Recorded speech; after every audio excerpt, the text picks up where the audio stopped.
Sir మీరు నంద్యాల నుంచి వచ్చారు కదా, ఇక్కడ ఈ ఢిల్లీకి వచ్చిన ప్రోగ్రాం మీద మీకు ఎలాంటి స్పందన, మీ యొక్క మాటలతో చెప్పండి.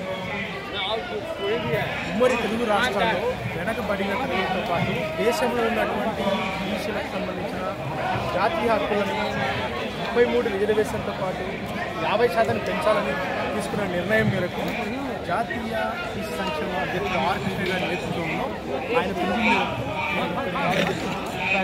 జనగణన మేరకు దేశంలో ఉన్న జనాభా ప్రకారం వెనకబడిన తరగతుల కోసం ఉద్యోగ రాజకీయ సామాజిక అంశాల్లో 50% రిజర్వేషన్ ఉండాలన్న ఒకే ఒక ఉద్దేశంతో ఈ కార్యక్రమం నిర్వహించడం జరిగింది. అలాగే ప్రధాన ఎజెండాలో జనగణన కూడా అత్యవసరం. ప్రతి 10 సంవత్సరాల కోసం జరిగేటువంటి జనగణనలో భాగంగా బీసీల సంఖ్య కూడా అత్యధికంగా పెరుగుతుపోతుంది కాబట్టి చట్టసభల్లో కూడా ప్రజలకు సంబంధించినటువంటి అనేక రకాల సీట్లను రావడానికి, రాజ్యాంగంలో అధికారం పెంపొందించడానికి అవసరమైనటువంటి అంశాలను దృష్టిలో పెట్టుకుని ఈరోజు న్యూఢిల్లీలోని జంతర్ మంతర్లో నిర్వహిస్తున్న కార్యక్రమం విజయవంతంగా ముగిసింది.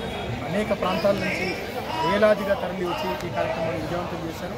ఈ విజయవంతం చేసినటువంటి అందరికీ ప్రత్యేక ధన్యవాదాలు తెలియజేసుకుంటూ అందరూ ఆర్ఎస్ఆర్ జాతీయ బీసీ సంక్షేమ సంఘం శ్రీశైలం నియోజకవర్గం ఆత్మకూరు